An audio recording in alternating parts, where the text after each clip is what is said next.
got a leg ulcer, I've had it for 26 years and it hasn't healed up, and I got referred from the dermatology department to have some hyperbaric treatment on it. Like most patients, Louisa Beecham had no idea what to expect when she was referred to the Hyperbaric Medical Centre. Very apprehensive because I'm claustrophobic, and it was the thought of being in a confined space that I thought, do I really want to do this? But I've got to get my treatment done, so to try and heal it up. So I thought, right, I'll go for it. So I did. For many patients, starting treatment here at the Hyperbaric Medical Centre can be a daunting time. They may have gone through weeks, months or even years of unsuccessful treatments and therapies, all to no avail.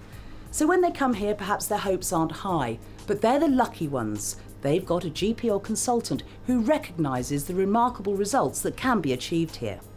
The benefits we actually notice on a practical sense are that we have a number of patients. The patients we're sending here, they're at risk of losing limbs, and they failed on conventional treatment. In a sense, a lot of the people coming here have nothing to lose.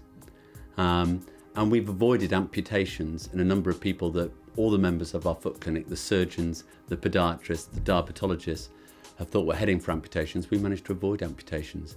And I think that's an extremely positive outcome. The patients themselves value it. They get a thorough assessment. They get much more than hyperbaric oxygen when they come here. They get full tissue care, and they're seen daily. Even when they finish their hyperbaric oxygen therapy, when they remain under follow-up, they get daily wound care.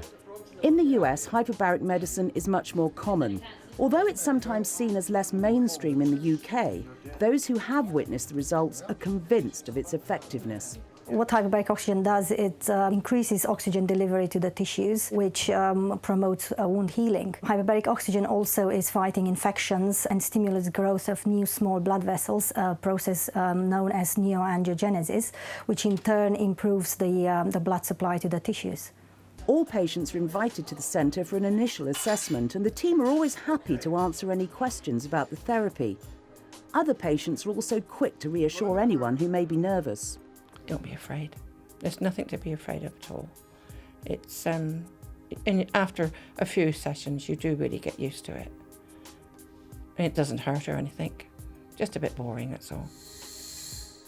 Patients frequently have 1 or 2 daily sessions over a prolonged period, and a bond quickly forms with staff, others who are undergoing treatment, and their family members. Fabulous. It's a real family atmosphere. Everybody makes you really welcome. I think being in the chamber with other people helps the other patients as well. They support each other as to what they're going through. Many of the patients will have come to the centre after a long, torturous journey through the health system. Some have described it as their last resort. Their hopes are resting on hyperbaric medicine. It's a responsibility that the staff take very seriously indeed as they follow the progress of each individual. Well, obviously they get the physical benefits, which we monitor during the course of the treatment, and you can see visually. But there's also the holistic aspect of care. Their quality of life generally improves, and this improves their working life, their relationship with the families, which perhaps might not be so obvious immediately.